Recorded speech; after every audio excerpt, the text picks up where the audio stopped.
आज पढ़ने वाले हैं हम लोग कोशिका। कोशिका किसको कहते हैं? कोशिका पादप में, जंतु में भी पाया जाता है, और कोशिका पादप में भी और जंतु में भी, पादप में भी और जंतु में, दोनों में पाया जाता है। तो पहले हम लोग देख लेते हैं कि कोशिका कहते किसको है। कोशिका जिसको हम लोग नग्न आँखों से, खुले आँखों से नहीं देख सकते हैं, उसको क्या कहते हैं? कोशिका कहते हैं। कोशिका का नाम बायो में उसको क्या बोलते हैं? साइटो बोलते हैं। साइटो, साइको नहीं, साइको अलग होता है, साइटो अलग होता है। बायो नाम इसका क्या है? साइटो है। और कोशिका का अध्ययन जो करता है उसको साइटोलॉजी कहते हैं। मतलब कोशिका के बारे में जानता है कि किस कोशिका का क्या क्या कार्य है, उसके बारे में जो अध्ययन करते हैं उसको क्या कहते हैं? साइटोलॉजी कहते हैं। और सबसे पहले कोशिका का जो खोज हुआ था 1665 ईस्वी में, कौन किया था? 1665 ईस्वी में सबसे पहला खोजकर्ता जो था वो रॉबर्ट हुक था। रॉबर्ट हुक ने क्या किया था? एक कॉर्क लिया था। उस कॉर्क को किसके सहायता से? माइक्रोस्कोप के सहायता से जब उसको देखा, इसका जो कोशिका का जो अध्ययन किया, कोशिका का जो खोज किया था रॉबर्ट हुक ने खोज जो किया था 1665 ईस्वी में, सर्वप्रथम इसने क्या किया था? एक पेड़ का कॉर्क को लेकर के उसने माइक्रोस्कोप के सहायता से देखा, तो वहाँ पे उसको बहुत सारे छोटे छोटे छिद्र के आकार का दिखने लगा। मधुमक्खी के आकार का कोष्ठक के रूप में उसको दिखाई पड़ा, जिसका नाम वो क्या रख दिया? कोशिका रख दिया। उसका नाम क्या रख दिया?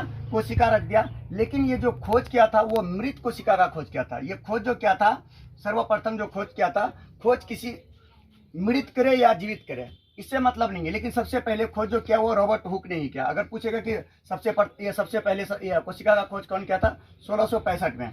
तो ये सबसे पहले खोजा था, मृत खोजा था या जीवित, इससे मतलब नहीं है। ठीक है, तो सबसे पहले कब? सर्वप्रथम 1665 ईस्वी में खोज किया था कोशिका का। उसको कोई कोष्ठक के रूप में जो दिखा उसको क्या बोल दिया? वो कोशिका नाम रख दिया। ठीक है, कोशिका शरीर का जो होता है मौलिक इकाई होता है कोशिका। और उससे पहले है मृत कोशिका का खोज किया था कौन? रॉबर्ट हुक जो किया था वो किसका? मृत कोशिका का खोज किया था। किसका? मृत कोशिका का। और कोशिका शरीर का मौलिक इकाई है। मौलिक इकाई क्यों कहा गया? वैज्ञानिकों ने पूरे बॉडी में छान मार करके देखा, कोई ऐसा पार्ट्स नहीं था जिसमें सारा काम हो जाए। जैसे श्वसन हो गया, उत्सर्जन हो गया, एनर्जी बन जाना चाहिए, ये सारा प्रक्रिया कोई भी अंग ऐसा नहीं था जिसमें हो पाए। लेकिन वैज्ञानिकों ने जब कोशिका में देखा तो कोशिका के अंदर में सभी प्रक्रियाएं हो रहा था। मतलब जितना जरूरत है, शरीर को जितना जरूरत है उतना चीज कोशिका के अंदर में बैठ रहा था, उतना मेटेरियल उसके अंदर बन रहा था। इसीलिए वैज्ञानिकों ने मिलकर के कोशिका को क्या कहा? मौलिक इकाई कहा। मौलिक इकाई क्यों? क्योंकि इसका कोशिका के अंदर सभी काम हो जाता है।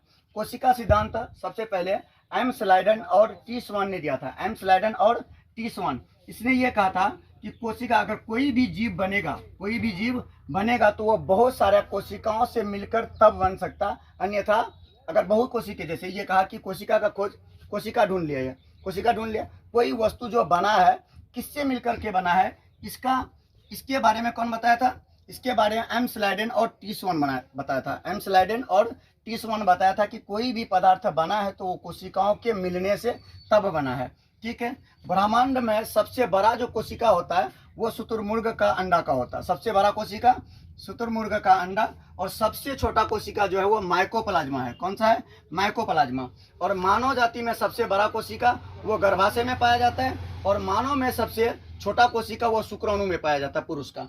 ठीक है, मानव में सबसे लंबा कोशिका जो पाया जाता है वो तंत्रिका कोशिका पाया जाता है, और वो तंत्रिका कोशिका हम लोगों का मस्तिष्क में पाया जाता है। और तंत्रिका कोशिका में विभाजन का क्षमता जो होता है उसमें न्यूरॉन कोशिका ज़्यादा पाया जाता है, तो वहाँ पे विभाजन कम 10%, ज़्यादा से ज़्यादा 10% होता है तंत्रिका कोशिका में। ठीक है, तो अब आ जाते हैं हम लोग इसमें, देख लेते हैं कि कोशिका के अंदर भरा हुआ क्या क्या रहता है। तो देख लेते हैं कोशिका के अंदर जंतु कोशिका जो होता है, जंतु कोशिका में लाइसोसोम, इसको क्या लिखा है? Centrosome, centrosome.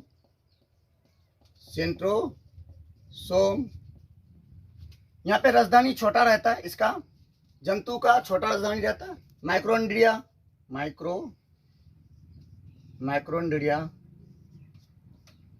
उसके बाद राइबोसोम, अंतःपरद्रव्य जालिका इसी में रहता है। राइबोसोम के अंदर लिख देते हैं अंतःपरद्रव्य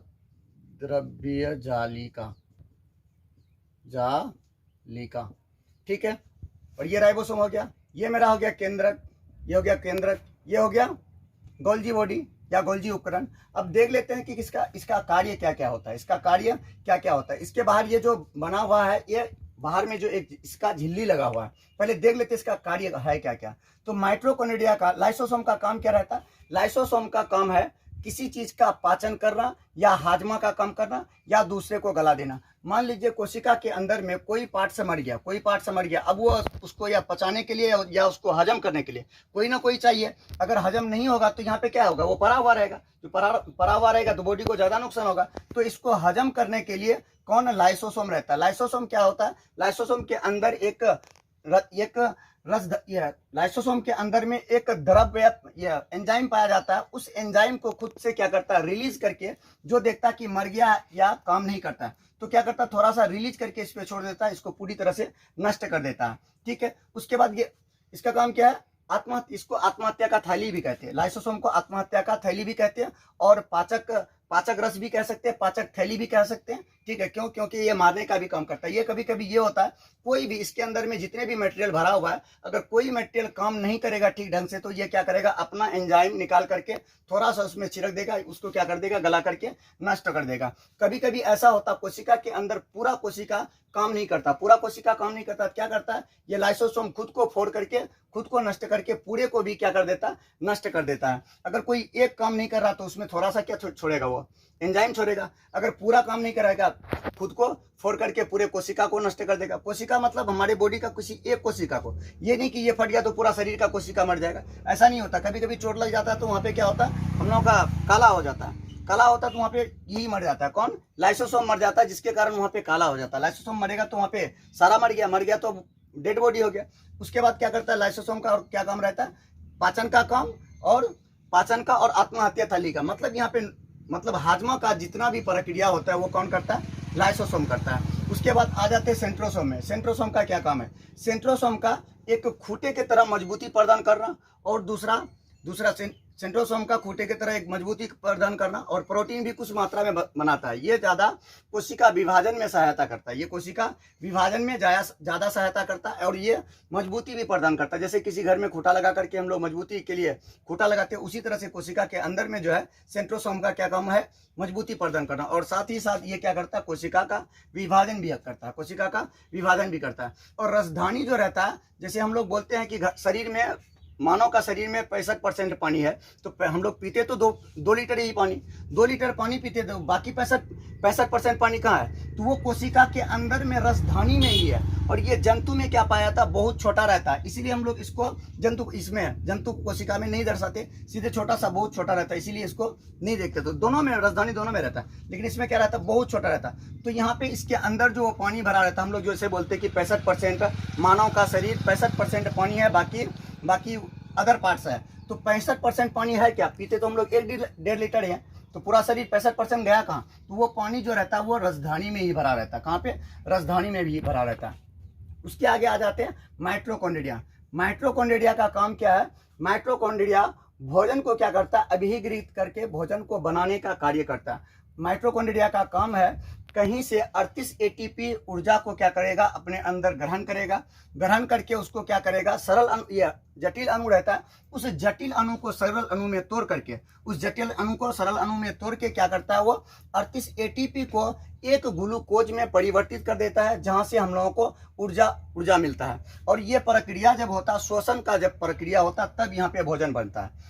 शोषण जब हम लोग लेते हैं, उसके सम्मिलित में जटिल रासायनिक पदार्थ आता है, इसके पास 38 एटीपी में रहता है, इसके पास आया, ये क्या करता है, उस जटिल अणु को सरल अणु में तोड़ करके ये क्या करता है, एक ग्लूकोज में परिवर्तित कर देता है। और उस एक ग्लूकोज करेगा तो वहां से क्या मिल जाएगा, हमको एनर्जी मिल जाएगा। और ये प्रक्रिया कब होता है, श्वसन के प्रक्रम में, ठीक है। उसके बाद आ जाते, और इसको क्या कहते हैं हम लोग, माइटोकॉन्ड्रिया को हम लोग ऊर्जा गृह भी कहते हैं, पावर हाउस भी कहते हैं, रसोई घर भी कहते हैं। क्यों? क्योंकि ये क्या करता है, एनर्जी स्टोर करके रखता है। हम लोगों को कभी अगर जरूरत पड़ता है तो प्रत्येक कोशिका, जैसे माइटोकॉन्ड्रिया में एनर्जी बन रहा है तो क्या एक ही कोशिका में बनेगा?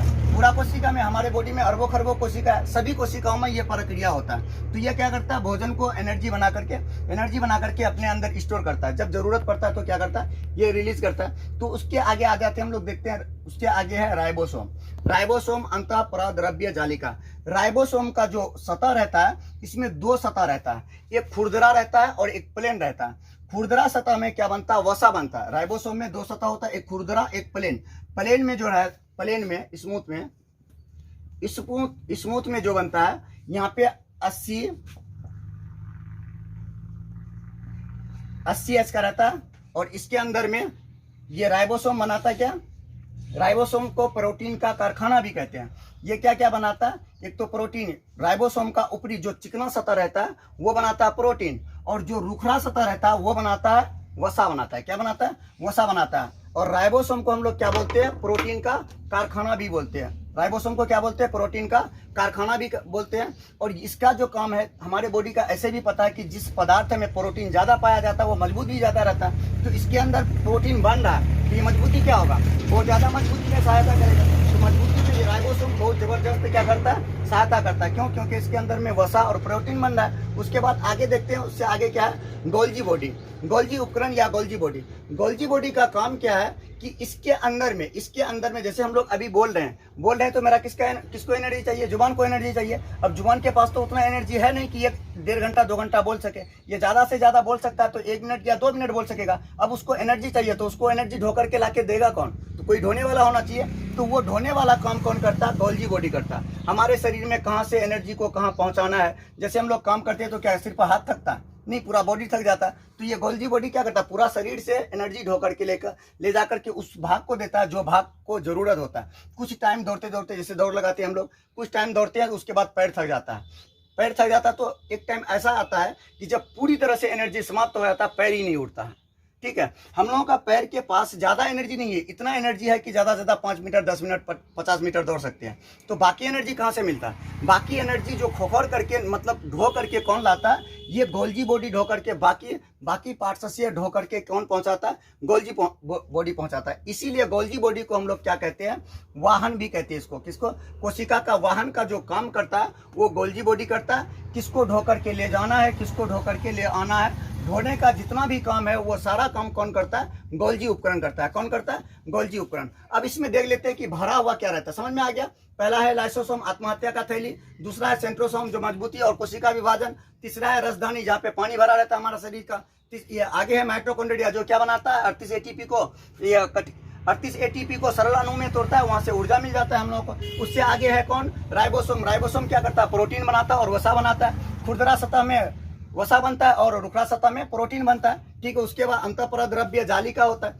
उससे आगे है मेरा क्या, गोल्जी उपकरण। गोल्जी उपकरण का काम क्या है, किसी को भी एनर्जी चाहिए, ढोने का जितना भी कार्य है वो ढोने का कौन करेगा, गोल्जी उपकरण। और ढोता क्या है, अभी जस्ट बताया, जैसे जुबान मेरा बोल रहा है, सुबह से बोल रहा है, तो अब इसको एनर्जी चाहिए, ये ज्यादा से ज्यादा 5 मिनट या 10 मिनट बोल सकता है। अब ये उतना एनर्जी लाएगा कहाँ से, ढोके कौन, कभी कहते हैं गोल्जी बॉडी को कि पैर से एनर्जी ला करके जुबान में दो, या नोच करके हम लोग जुबान में नहीं लगाते। क्या होता है, ये गोल्जी बॉडी अपने से क्या करता है, बॉडी का पूरे बॉडी से खोखोर करके कहाँ पे लाता है, कहाँ पे, हमारा जुबान पे लाता है। उस जुबान से तब फिर क्या करते हैं हम लोग, लगातार बोल पाते हैं। अगर ये गोल्जी बॉडी नहीं रहेगा तो हम लोग 2-4 मिनट से ज्यादा नहीं बोल सकते, जुबान ही नहीं उठेगा, उसके पास एनर्जी ही नहीं रहेगा कि बोल पाएंगे। तो गोल्जी बॉडी का काम समझ गए कि परिवहन का काम कौन करता है, गोल्जी बॉडी करता है। तो उससे आगे देख लेते हैं, यहाँ पे एक केंद्रक भी है।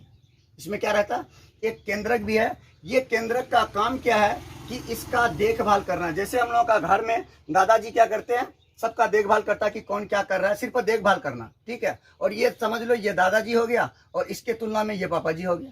ठीक है, ये इसके अंदर में कोई भी कांड करेगा ये इसको बताएगा तो ये क्या करेगा, एंजाइम छोड़ करके उसको नष्ट करेगा। तो ये काम जो करता है, केंद्रक जो काम करता है, ये दादाजी की तरह काम करता है। तो ये लाइसोसोम क्या कहता है केंद्रक को कि आप देखते रहिए इसके अंदर में कौन एनर्जी बना रहा है, कौन एनर्जी नहीं बना रहा है। तो केंद्रक का काम क्या है कि इसको देखभाल मतलब नियंत्रण का काम रहता है। केंद्रक का काम क्या रहता है, नियंत्रण का मतलब क्या होता है, देखभाल।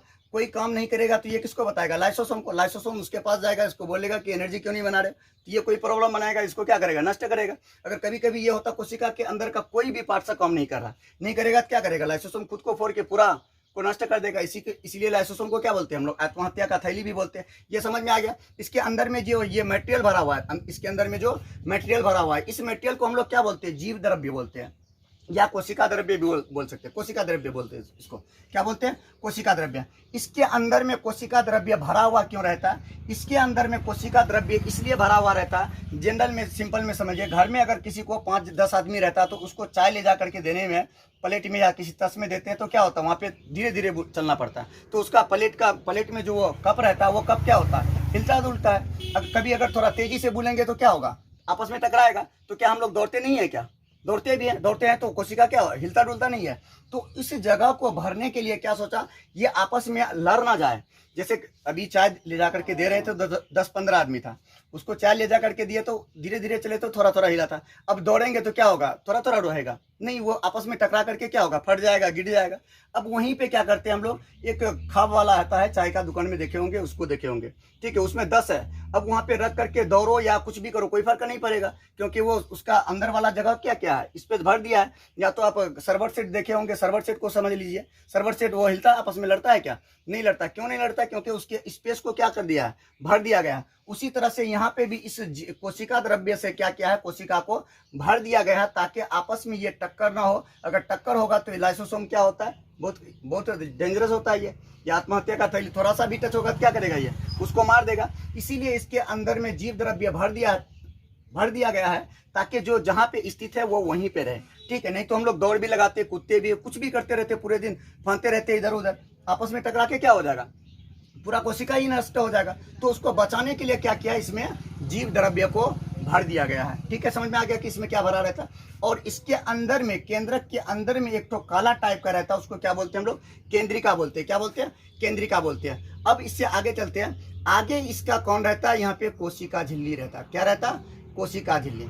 कोशिका झिल्ली जो बना होता है वो लिपिड का और प्रोटीन का बना होता है, लिपिड और प्रोटीन का बना होता है। इसका काम क्या है, इसका काम है इनका क्या, सुरक्षा प्रदान करना।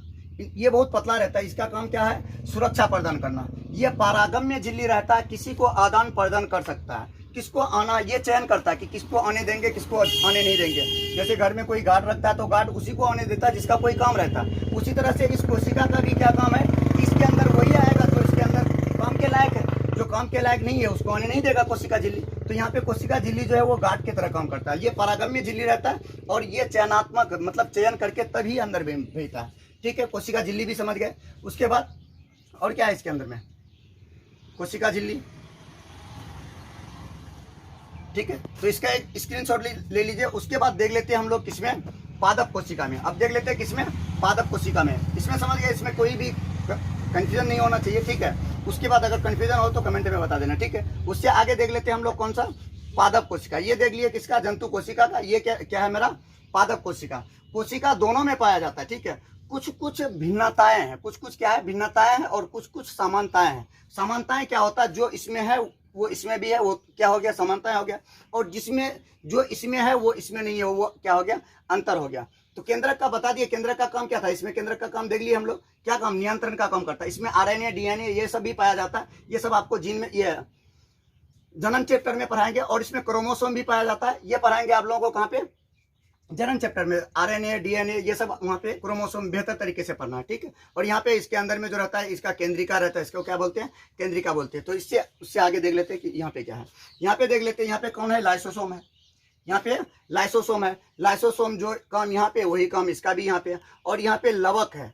लवक का काम क्या है, लवक 3 प्रकार का होता है। लवक क्या, 3 प्रकार का। एक हरित लवक, हरित लवक, और दूसरा, पहला हरित लवक, दूसरा अवर्णी लवक, अवर्णी लवक, और एक होता है वर्णी लवक, वर्णी लवक, ठीक है। देख लेते हैं हरित लवक का काम क्या है। हरित लवक का काम है, ये पेड़ पौधे में जो पाया जाएगा, जितने भी भाग, पेड़ पौधे का जितना भी भाग हरा रहेगा तो वहाँ पे क्या मिलेगा हमको, हरित लवक मिलेगा। और हरित लवक का काम क्या है, भोजन बनाना। क्या बनाना, भोजन बनाना और हरा रंग प्रदान करना, किसका, हरित लवक का। उसके बाद आ जाते हैं अवर्णी लवक। अवर्णी लवक का काम क्या रहता है, अवर्णी लवक का काम है, इसका अवर्णी लवक जो पाया जाता है ये गांठ और जड़ों में पाया जाता है पेड़ पौधे का, ठीक है। अवर्णी लवक कहाँ पे, गांठ और जड़ों में पाया जाता है। अब आ जाते हैं वर्णी लवक। वर्णी लवक क्या करता है, किसी भी फूल और फलों का रंग में परिवर्तन कौन करता है, वर्णी लवक करता है। कौन करता है, वर्णी लवक। इसमें रसधानी क्या होता है, इसमें ये समझ में आ गया। लवक क्या होता है, लवक 3 तरह का, हरित लवक, ये लवक को प्लास्ट, इंग्लिश में प्लास्ट बोलते हैं, हरित लवक, अवर्णी लवक, वर्णी लवक। हरित लवक का काम क्या है, भोजन बनाना और पत्तियों को हरा भरा रखना। अवर्णी लवक का काम क्या है, वो नीचे से खनिज लवण ये सब जो स्टोर रखता है, कहाँ पे, जड़ में और गांठ में जो स्टोर रखने का काम कौन करता है, अवर्णी लवक करता है। और पेड़ पौधे में जो फूल और फल जो उगते हैं उसमें जो कलर आता है उस कलर को चेंज करने का काम किसका है, वर्णी लवक का है, ठीक है। ये समझ में आ गया। अब आगे देख लेते हैं कि रसधानी। रसधानी जो हम लोगों में है सेम पेड़ पौधे में भी है, लेकिन पेड़ पौधे में यही है कि इसमें बड़ा है और ये जंतु में छोटा है, पेड़ पौधे में बड़ा है, बस इतना ही अंतर है। अगला है माइटोकॉन्ड्रिया। माइटोकॉन्ड्रिया का भी सेम वही प्रक्रिया है जो प्रक्रिया जंतु में है, ठीक है। आगे देख लेते हैं, यहाँ पे राइबोसोम है। राइबोसोम का भी क्या रहता है, सेम प्रक्रिया रहता है, ठीक है। और केंद्रक उसका भी सेम प्रक्रिया, और गोल्जी बॉडी वो भी क्या है, सेम प्रक्रिया। अब इसमें देख लेते हैं कि समानताएं कौन है, अंतर कौन है। समानताएं जो होगा, समानताएं कौन कौन होगा, लाइसोसोम इसमें है, इसमें भी लाइसोसोम, और रसधानी इसमें भी, माइटोकॉन्ड्रिया इसमें भी, और अंतःपरद्रव्य जालिका इसमें भी, राइबोसोम इसमें भी, केंद्रक इसमें भी, उपकरण इसमें भी। देखो ये जो बाहर वाला भाग रहता है, ये बाहर वाला भाग, इसके बाहर वाला भाग को हम लोग, बाहर वाला नहीं, इसके अंदर जो रहता है ये जो दिखाई पड़ रहा है इसको हम लोग कोशिका भित्ति बोलते हैं। इसमें क्या बोल रहे थे, कोशिका झिल्ली। जहाँ पे एक ठो रहेगा उसको कोशिका झिल्ली बोलेंगे, जहाँ पे 2 या 2 से अधिक रहेगा तो उसको क्या बोल देंगे, कोशिका भित्ति बोल देंगे। क्या बोल देंगे, कोशिका भित्ति। तो कोशिका भित्ति का काम क्या रहता है, पेड़ पौधों को सूखने से और बाहरी प्रकोप से बचाने का काम कौन करता है, कोशिका भित्ति का काम रहता है। और कोशिका भित्ति जो रहता है वो मृत रहता है। कोशिका भित्ति क्या रहता है, मृत रहता है। और ये बाहरी प्रकोप से कोशिका भित्ति क्या करता है, बचाता है, पेड़ पौधे को सूखने से बचाता है। पेड़ पौधे बाद में अकेले रहता है, उसके साथ कोई चिपक के रहता है या उसको आप ये बारिश से बचाता है क्या, कोई नहीं बचाता, तो उसको खुद रक्षा करना पड़ता है। इसीलिए उसका क्या रहता है, कोशिका झिल्ली रहता है, ताकि वो मजबूती से पकड़ा रहे, पेड़ पौधे को बाहरी प्रकोप से क्या करे, बचाते रहे, ठीक है। ये किसका काम है, कोशिका भित्ति का। और कोशिका भित्ति में सेल्यूलोज पाया जाता है। कोशिका भित्ति में क्या पाया जाता है, सेल्यूलोज। सेल्यूलोज पेड़ पौधे जो भी रहेंगे, उस पेड़ पौधे का छाल हो, गांठ हो, कुछ भी रहेगा, उसमें क्या रहेगा, सेल्यूलोज मौजूद रहेगा। उसमें क्या रहेगा, सेल्यूलोज मौजूद रहेगा, ठीक है। और भी कुछ एक्स्ट्रा है इसमें नहीं है, केंद्रक इसमें भी, उसमें भी, ठीक है। और इसका जो आकार रहता है, जंतु कोशिका का जो आकार रहता है ये अनियमित रहता है। इधर से पिचका दोगे तो ये भी पिचक जाएगा, क्यों, क्योंकि ये पतला सा, किसी तरह भी पिचका सकते हैं, ठीक है। और ये जो कोशिका भित्ति जो रहता है, क्या रहता है, कोशिका भित्ति जो रहता है, कोशिका भित्ति बहुत मजबूत रहता है। इसको डंडे से मारोगे तब भी ये क्या नहीं होगा, जल्दी नहीं बिखरेगा, ठीक है। और ये जो रहता है मृत रहता है, और ये जो होता है क्या होता है, जीवित होता है। क्या होता है, जीवित होता है, ठीक है। अब देख लेते हैं इसमें समानताएं क्या क्या है। अंतर इसमें क्या होगा, अंतर ये होगा कि इसमें हरित लवक पाया जाता है, इसमें हरित लवक पाया जाता है, इसमें पाया जाता है नहीं पाया जाता है। या तो ये भी बोल सकते हैं इसमें हरित लवक नहीं पाया जाता है और इसमें क्या पाया जाता है, हरित लवक पाया जाता है। आगे देख लेते हैं, इसमें कोशिका झिल्ली पाया जाता है, इसमें भी कोशिका झिल्ली, ये समानताएं हो जाएगा। ये क्या हो जाएगा, समानताएं हो जाएगा। इसमें सेंट्रोसोम नहीं पाया जाता है और इसमें सेंट्रोसोम पाया जाता है। जंतु में सेंट्रोसोम पाया जाता है और पादप में सेंट्रोसोम नहीं पाया जाता है। और आगे देख लेते हैं, और आगे लगभग चीज सेम है। और इसका आकार क्या रहता है, अनिश्चित रहता है। इसका आकार क्या रहता है, निश्चित रहता है। ये क्या रहता है, जीवित रहता है। ये क्या रहता है, मृत रहता है। ये जीवित, ये मृत, ये इसका आकार निश्चित, इसका आकार क्या, अनिश्चित। 5-6 ठो पूछ सकता है, अगर पूछेगा तो हाईएस्ट से कितना, 5 पूछेगा। और देख लो इसमें कुछ अगर बचा हुआ है तो। उसके बाद केंद्रक तो दोनों में सेम रहेगा। इसमें क्रोमोसोम रहता है और क्रोमोसोम के ही अंदर क्या रहता है, डीएनए, आरएनए ये सब रहता है, ठीक है। उसमें द्रव्य, इसके अंदर द्रव्य जो रहता है वो केंद्रक द्रव्य बोलते हैं, केंद्रक द्रव्य बोलते हैं। इसके अंदर में जो द्रव्य भरा रहता है उसको क्या बोलते हैं, केंद्रक द्रव्य, ठीक है। ये समझ में आ गया होगा, ठीक है। इसका स्क्रीनशॉट भी ले सकते हैं। या तो समानता, अगर समानता देखेंगे तो जो इसमें मौजूद वही इसमें भी मौजूद होना चाहिए, वो हो गया मेरा क्या, समानता। और जो ये हो गया मेरा समानता। और अंतर वो हो गया जो इसमें है और इसमें नहीं है, वो क्या हो गया, मेरा अंतर हो गया, ठीक है। इससे आगे ये सबका काम बारी बारी से सभी का कार्य देख लिए हैं, ठीक है। तो राइबोसोम का काम क्या है, यहाँ पे भी राइबोसोम का क्या काम है, प्रोटीन बनाना।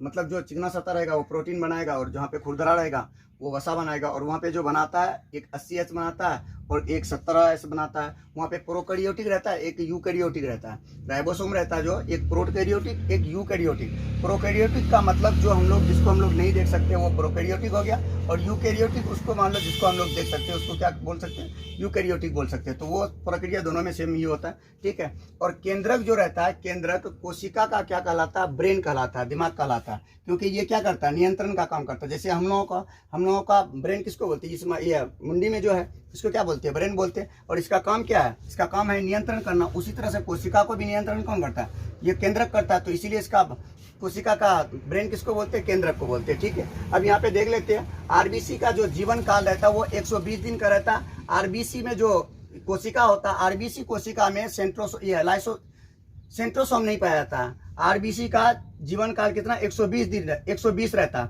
और इसमें लाइसोसोम नहीं पाया जाता, क्योंकि इसका जीवन काल ही ये मारे या नहीं मारे तब भी वो 120 दिन में तो मरेगा ही, 4 महीने में फिक्स है। इसीलिए उसमें क्या नहीं पाया जाता, लाइसोसोम नहीं पाया जाता, ठीक है। और माइटोकॉन्ड्रिया, इसका जो खोज किया था, माइटोकॉन्ड्रिया का जो खोज किया था वो अल्टमैन ने किया था। माइटोकॉन्ड्रिया का काम हम लोग को पता है, इसको पावर हाउस भी बोलते हैं, ये एनर्जी का फैक्ट्री भी बोलते हैं, ये ऊर्जा बनाने का काम करता है। माइटोकॉन्ड्रिया ऊर्जा बनाने का काम करता है, ठीक है। उसके आगे है गोल्जी बॉडी। गोल्जी बॉडी का काम क्या है, इसका जो खोज किया था कैमिलो गोल्जी, ये अपने नाम पे ही है, ये गोल्जी साहब अपने नाम पे ही क्या रख दिया इस कोशिका का नाम, कैमिलो गोल्जी। कैमिलो गोल्जी का काम क्या है, भोजन को ढो करके लाना, किसको देना, ढोने वाला जितना भी काम है, किसको एनर्जी देना है, कहाँ से एनर्जी लाना, ये सारा प्रक्रिया कौन करता है, गोल्जी बॉडी ही करता है। और इस चीज़ को कौन बताया था, कैमिलो गोल्जी ने बताया था, इसीलिए उसी के नाम पे इस कोशिका का नाम रख दिया है गोल्जी बॉडी। अगला है राजधानी। राजधानी में क्या रहता है, सिर्फ पानी भरा रहता है, जंतु में बड़ा छोटा रहता है और पादप में क्या रहता है, बड़ा रहता है, ठीक है। आगे सेंट्रोसोम। सेंट्रोसोम का जो खोज किया था वो कौन किया था, बोबरी किया था। और सेंट्रोसोम में प्रोटीन बनता है, और क्या बनता है, प्रोटीन, और कोशिका का विभाजन करता है, ठीक है। उससे आगे है सबसे ज्यादा कोशिका का जो विभाजन होता है हम लोगों का, कोशिका लीवर में होता है। लीवर में कुछ ही दिन में क्या होता है, अगर किसी का लीवर खराब हो गया, काट करके हटा दिया जाए तो कुछ ही दिन में वहाँ पे क्या होता है, बढ़ जाता है। क्यों, क्योंकि वहाँ पे कोशिका का विभाजन क्या होता है, बहुत ज्यादा तेजी में होता है, ठीक है। और उससे आगे है कौन सा भाग, हम लोगों का ब्रेन में जो है, ब्रेन में कोशिका का विभाजन नहीं होता। क्यों ब्रेन में कोशिका का विभाजन नहीं होता, क्योंकि वहाँ पे 90% पाया जाता है, कौन सा सेल, 90% पाया जाता है वहाँ पे तंत्रिका कोशिका, मतलब 90% जो रहता है वहाँ पे न्यूरॉन कोशिका रहता है, और 10% गैलियल सेल रहता है। 90% जो रहता है वो 90% विभाजन नहीं करता, सिर्फ और सिर्फ 10% वो विभाजन करता है। अगर किसी तरह हमारा ब्रेन में अगर न्यूरॉन कोशिका मर गया तो दोबारा वहाँ पे कोशिका विभाजन होने वाला नहीं है, तो वहाँ पे कोशिका मर जाएगा तो आदमी पागल भी हो सकता है। इसीलिए पुलिस कभी कभी क्या करता है, चेक इन में क्या करता है, हेलमेट सबको पहनने के लिए कहता है। इसलिए कहता है कि अगर एक बार न्यूरॉन कोशिका मर गया तो दोबारा वहाँ पे कोशिका बन नहीं सकता, तो इससे बहुत ज़्यादा नुकसान होता है। इसीलिए अगर मुंडी बचा हुआ रहेगा, बाकी कोशिका बाकी जो पार्ट्स रहता है वहाँ पे कोशिका का विभाजन बहुत जल्दी होता है। ब्रेन जो है उसमें कोशिका का विभाजन ज़्यादा नहीं होता। इसीलिए पुलिस वाले क्या करते हैं, हेलमेट पहनने के लिए क्या कहता है, वाहन जो भी चलाता है उसको बोलता है, इसलिए बोलता है क्योंकि वहाँ पे न्यूरॉन कोशिका का विभाजन नहीं होता। एक बार चोट लगा मर गया तो वो खलास हो जाएगा। ये नहीं कि थोड़ा सा चोट लगेगा तो न्यूरॉन कोशिका मरेगा, नहीं, उसमें थोड़ा सा चोट लगेगा तो कुछ दिक्कत नहीं होगा, और थोड़ा सा लगेगा कोई दिक्कत नहीं। अगर पूरी तरह से इतना जोर से फटेगा भी तब भी फर्क नहीं पड़ता, हड्डी में चोट लगेगा तब भी फर्क नहीं पड़ता।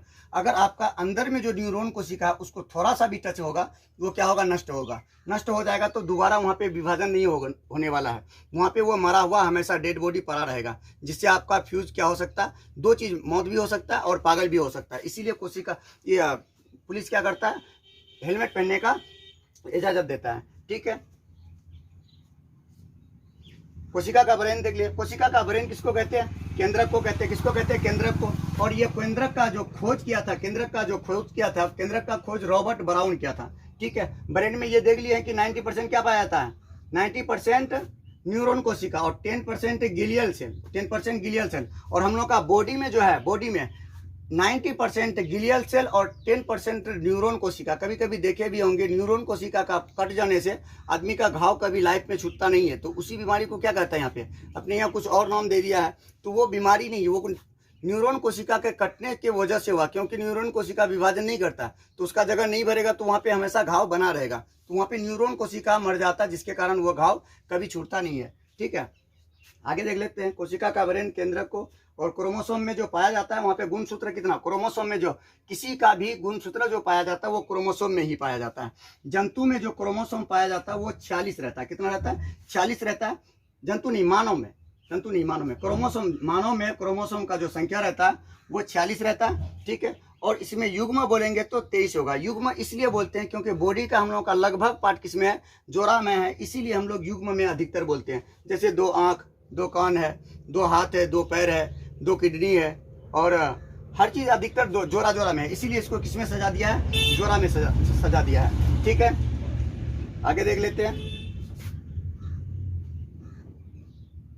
ये समझ में आ गया कि कौन कितना ज़्यादा तेजी से विभाजन करता है, कौन कितना कम तेजी से विभाजन करता है। तो सबसे ज़्यादा विभाजन लीवर में, सबसे कम ब्रेन में। और देख भी लिए कि ब्रेन में जो पाया जाता है 90% सेल न्यूरॉन और 10% गिलियल सेल। और न्यूरॉन कोशिका विभाजन नहीं करता है, इसीलिए अगर वहाँ पे एक बार नष्ट हो गया तो दोबारा बनने वाला नहीं है। इसीलिए माइंड का क्या करना चाहिए, सुरक्षा करना चाहिए। ये नहीं कि इसमें थोड़ा सा चोट लगेगा मर जाएगा, नहीं, अंदर में जो हड्डी है वो फट करके अगर उसके अंदर चोट लगेगा तब ऐसा हो सकता है, ठीक है। जैसे हम लोगों का शरीर में कोशिका रहता है, थोड़ा सा चोट पे भी कोशिका मरता है, थोड़ा सा चोट पे भी कोशिका मरता है, तो उसका मरम्मत हम लोग डेली भोजन कर लेते हैं। यहाँ पे कोशिका का मरम्मत भी होता है। अगर यहाँ पे इतना भी चोट लगेगा, जितना चोट यहाँ पे लग रहा है आपको, वहाँ पे लगेगा तो कोशिका मर जाएगा। क्योंकि इसीलिए तो उसके ऊपर में क्या दिया है, कवर दिया है, ताकि उसको क्या रखे, सुरक्षित रख पाए। ये कवर ही है ना, अगर ये कवर नहीं रहता तो थोड़ा सा चोट पे वो न्यूरॉन खत्म हो जाता है। हम लोगों का जीवन काल बहुत कम होता है, इसीलिए इसमें क्या दिया, ये खोपड़ी दिया है। खोपड़ी में हचाक से अगर बड़ा चोट मारोगे तो क्या होगा, तुम्हारा न्यूरॉन कोशिका नष्ट हो गया। न्यूरॉन कोशिका नष्ट हो गया तो दोबारा ठीक होने वाला